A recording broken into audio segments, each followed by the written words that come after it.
Assalamualaikum warahmatullahi wabarakatuh. Salam sukses, salam sejahtera bagi garda terdepan pejuang pangan nasional. Berjumpa kembali dengan saya Bos Terong Channel, informasi ragam pertanian inovatif, kreatif, dan bermanfaat ya teman-teman. Pada kesempatan hari ini saya akan menjelaskan cabai rawit hijau bara usia 45 hari setelah tanam ya teman-teman. Kemudian caranya, cara merawatnya seperti apa? Simak terus videonya sampai selesai ya teman-teman. Pada usia 45 hari setelah tanam, perawatan cabai fokus pada pemupukan untuk pembungaan ya teman-teman dan pembuahan.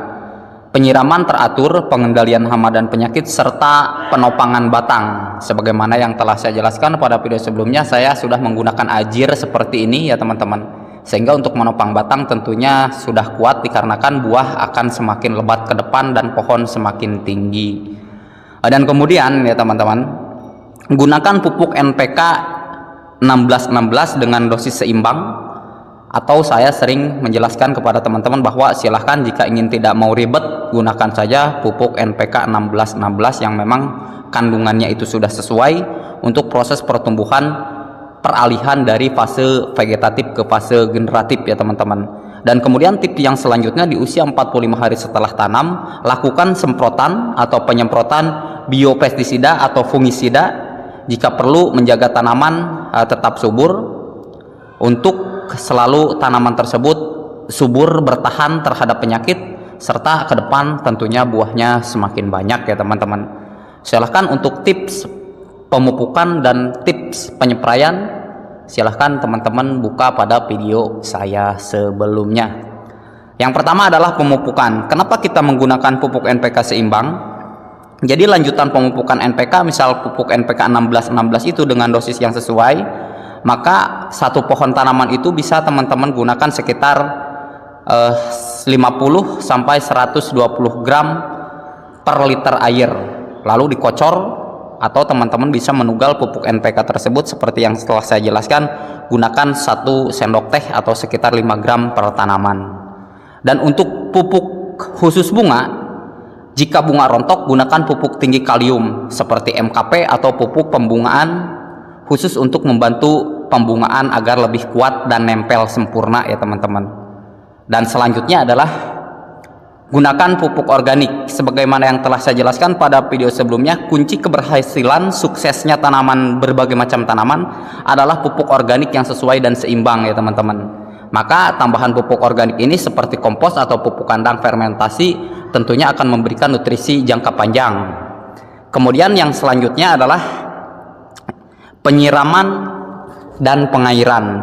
Pastikan tanah lembab, pH sesuai, tidak becek terutama di musim hujan, dan tidak kering, kerontang. Siram secukupnya, hindari genangan air pada tanaman cabai yang teman-teman miliki. Dan kemudian yang selanjutnya adalah pengendalian hama dan penyakit. Hama dan penyakit yang biasanya timbul pada tanaman cabai adalah hama trips atau kutu kebul. Jika ada, gunakan insektisida kontak seperti yang telah saya jelaskan pada video sebelumnya. Gunakan abamectin, baik itu menggunakan demolis atau abasel. Silahkan teman-teman lakukan hal tersebut sesuai dengan ambang batas hama yang ada pada tanaman cabai teman-teman.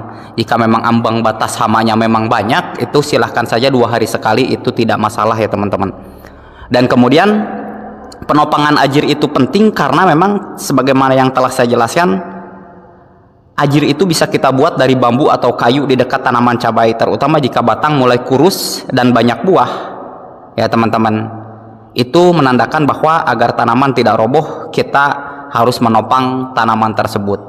Dan kemudian pemangkasan atau perempelan itu opsional, pilihan. Lakukan pemangkasan pucuk jika tanaman terlalu tinggi dan rimbun agar nutrisi fokus ke buah dan cabang samping ya teman-teman. Kemudian yang terakhir adalah pengamatan secara rutin. Amati pertumbuhan tanaman cabai yang teman-teman miliki, baik itu daunnya, baik itu bunganya, baik itu buahnya. Segera atasi jika ada tanda-tanda kekurangan nutrisi atau serangan hama ya teman-teman. Oke, terima kasih, semoga bermanfaat. Kurang lebihnya mohon maaf. Tentang tata cara saya melakukan proses perawatan pada cabai bara F1 usia 45 hari setelah tanam ya teman-teman. Jika ada pertanyaan silahkan di kolom komentar. Dan bagi teman-teman yang baru bergabung atau baru menemukan channel ini, seperti biasa silahkan like, comment, share, dan subscribe, karena subscribe itu gratis. Tetap semangat, tanpa pangan yang cukup maka bangsa dan negara tidak akan maju. Akhir kata, wassalamualaikum warahmatullahi wabarakatuh.